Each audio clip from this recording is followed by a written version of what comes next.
Hello and welcome back once again to Infinite Jeff, the project where I, Jeff, read the book Infinite Jest, one page at a time, one day at a time, put it up on YouTube.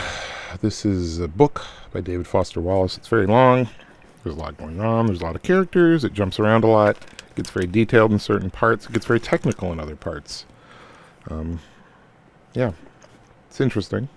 Mainly about this halfway house in Massachusetts and then a tennis academy in Massachusetts. Then I assume, they're on the same property. I assume the characters will intermingle at some point, but so far, been a lot of jumping around. There's some secret agents. One, a man pretending to be a woman, not a trans woman, but a man dressing in drag in order to be undercover, because he takes his assignments very seriously, apparently. Yeah. But this is page 466. Here we go. During his residency, she'd gone personally with Gately on most of his bigger court dates, driving him up to the North Shore in the killer Aventura with its handicap plates. She, because of the neurological right leg thing, literally had a lead foot and drove all the time like a maniac.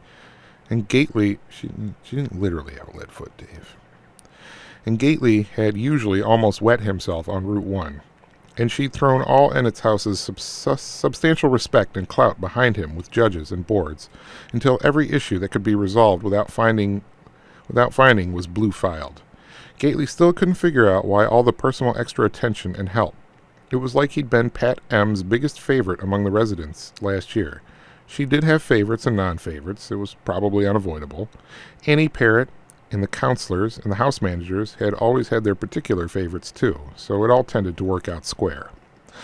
About 4 months into his Ennett House residency, the agonizing desire to ingest synthetic narcotics had been mysteriously, magically removed from Don Gately, just like the house staff and the crocodiles of the White Flag Group had said it would if he pounded out the nightly meetings and stayed minimally open and willing to persistently ask some extremely vague higher power to remove it.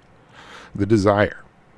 They said to get creakily down on his mammoth knees in the AM every day and ask God as he understood him to remove the agonizing desire, and to hit the old knees again at night before the sack and thank this goddish figure for the substanceless day just ended, if he got through it.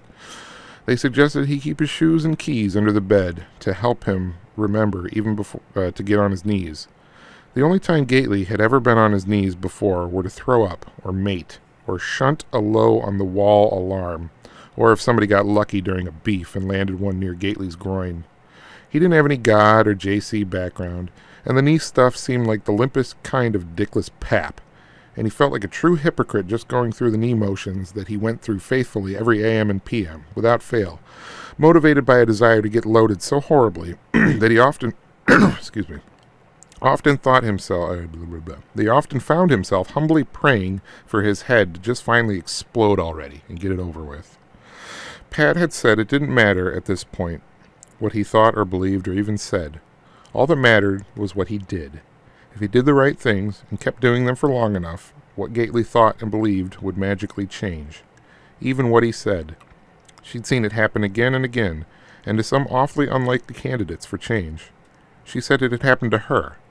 The left side of her face was very alive and kind, and Gately's counselor, an ex-coke and phone bunco guy whose left ear had been one of his losses, had hit Gately early on with the infamous Boston AA cake analogy.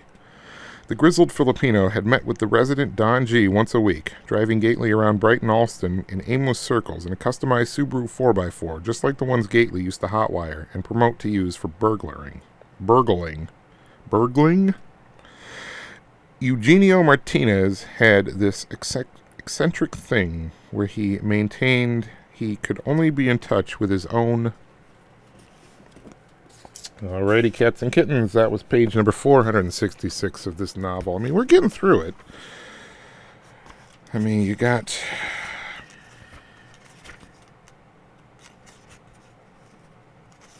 It's about 1080 pages.